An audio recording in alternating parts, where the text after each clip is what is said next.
So in Unit 8, we're going to be looking at phylogeny, or how to group living organisms. When you see the word phylogeny, this really means evolutionary relationships. So how are organisms connected to each other? How have they changed from each other? Relationships, excuse me. When we are grouping organisms, there's two very simple groups that we can initially put them into, and that's going to be our extinct organisms, those that have died or no longer exist, species that no longer exist, and our extant organisms, which just means they're currently living. This is our first section of notes, or first lecture for Unit 8, so it is 8.1. And again, we are talking about phylogeny, or evolutionary relationships. When we're looking at phylogeny, we're also going to be looking into this idea of classification, or how do we classify or group different organisms based on similarities and differences that they have. When you see the word phylogeny, this might look very familiar to you because a lot of us have already at one point or another studied what's known as a phylogenetic tree. And you started off with a most recent common ancestor, MRCA, most recent common ancestor, and that most recent common ancestor might have had different traits that allowed it to be distinguished from other organisms. So maybe there was 4 other organisms on this tree, and at each node you see here we had a different trait, such as 2 legs, a tail, standing upright, being bilateral. Okay, those could all be some different traits that they have. In this first image that we want to look at here, this is actually an example of a phylogenetic tree, and this and all the little kind of lines that you're seeing here around the edges of this circle actually represent a phylogenetic tree,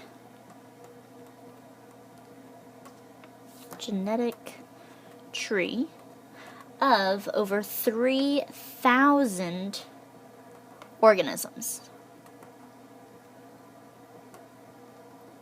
So what this tree is actually trying to show us is that these organisms, and actually the 6 kingdoms that we've started to mention a bit, can be related to each other.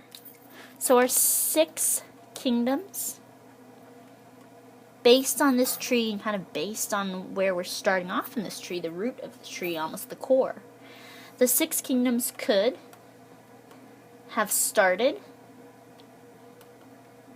as one cell and changed over time.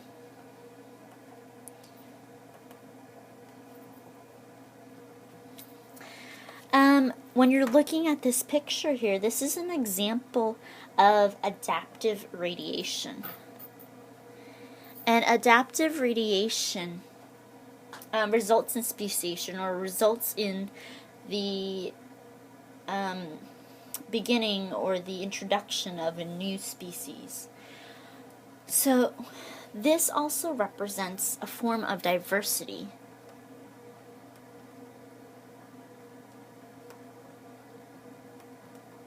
The fact that we could start off as one cell, one organism, and branch off based on the needs of the organism depending on that area. So adaptive radiation represents diversity. The adaptations are genetic traits, just to remind us, that help ensure survival.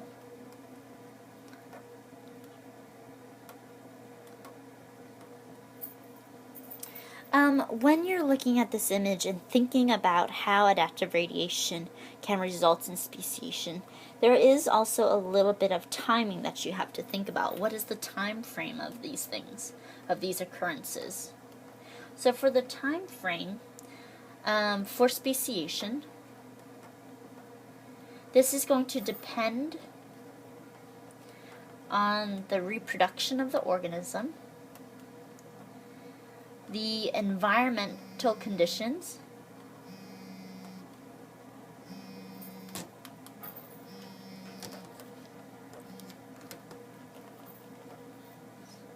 and the variation of the organisms. When you think about environmental conditions, as you have an increase in change in the environment, this leads to an increase in speciation. The more changes you have, the more factors you have affecting this current species will lead to speciation. So meaning that's going to increase reproduction. Could also lead to Bessie Innocent, please come back to the increases front in office. speciation. Bessie Innocent, please come back to the front office immediately. The next image we see here is the geologic timescale.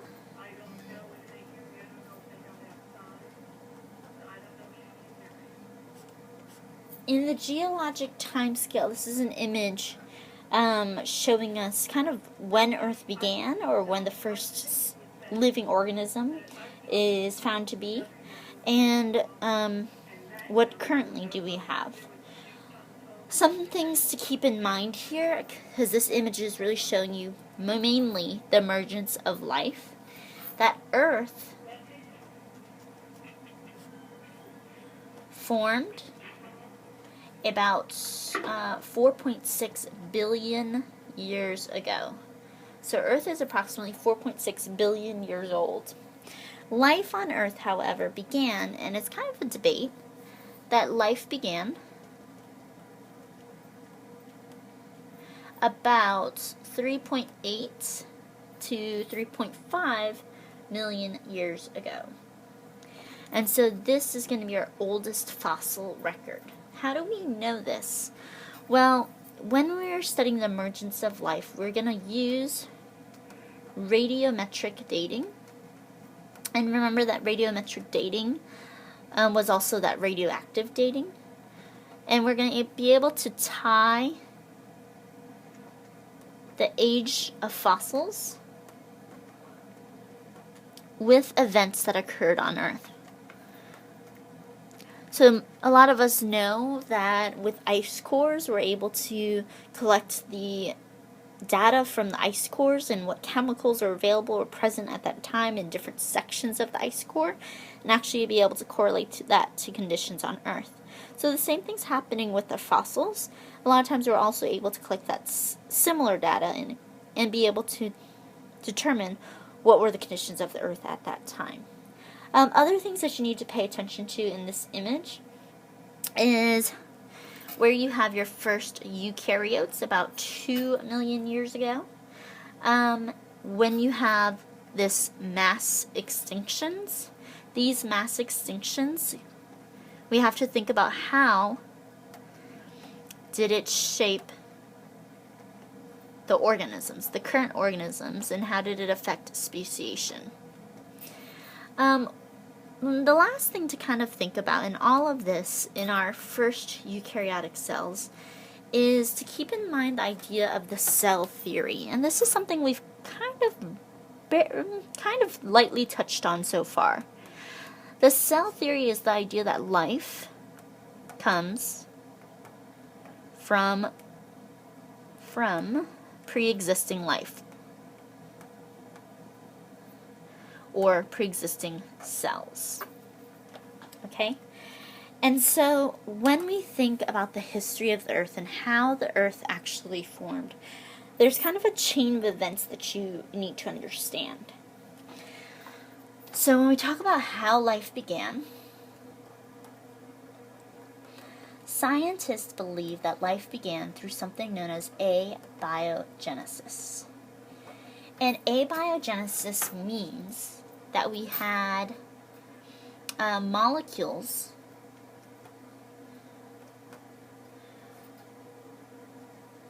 that really molecules that formed organic matter.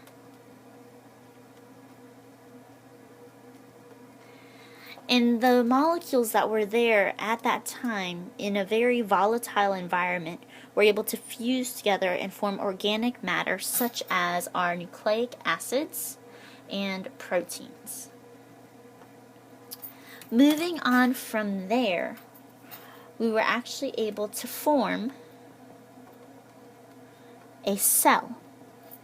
And a lot of times this is known as a protocell.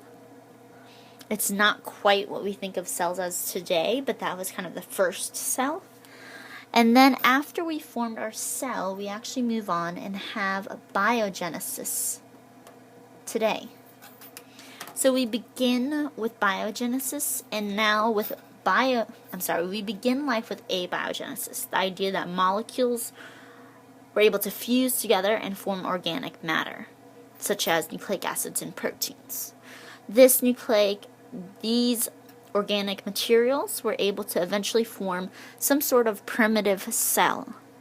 But when we finally had an environment that was suitable for a cell, because when Earth began, it was a very violent atmosphere.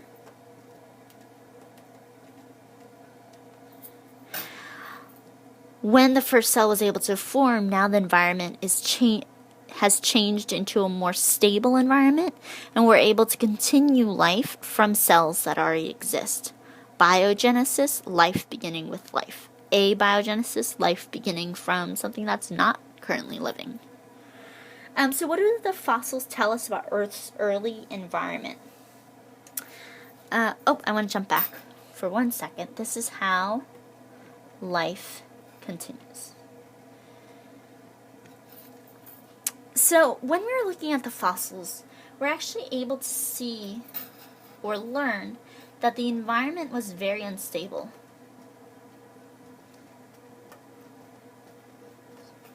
And they really think that the UV radiation and lightning that was present was able to force these molecules together to form our first cell.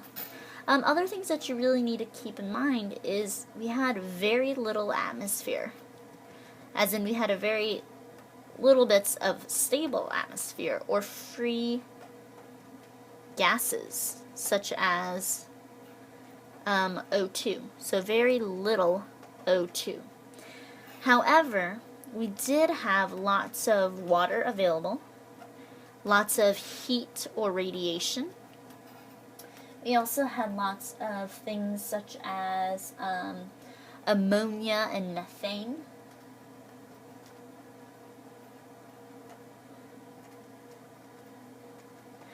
So the early environment was very volatile and unsuitable for what we consider to be good for living things now. How did we test this, however?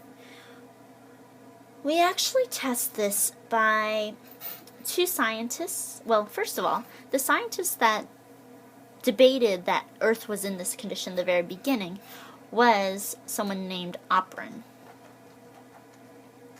Operin came up with this idea known as the primordial soup theory.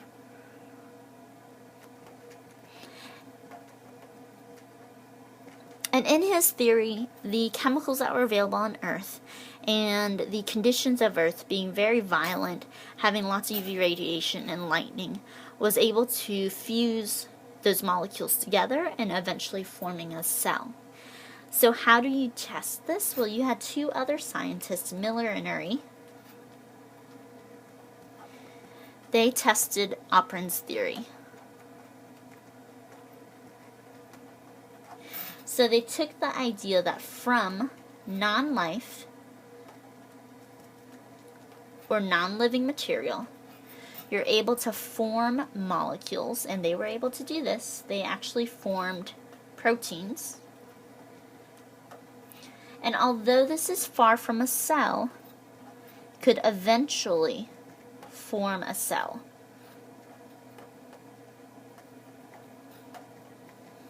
But not in a lab. Okay? You have to imagine that it took billions of years, 4.6 billion years ago, the Earth formed. However, about 3.8 or 5 billion years ago, then we actually had some of our oldest fossils. So billions of years it took for that non-life to form molecules, and for those molecules to eventually form a cell. So this isn't something that we'll ever be able to do in a lab setting. Make sure you take a minute to look over this image of what Millinari actually did to prove Operan's theory, and also to finish your note card and answer your questions.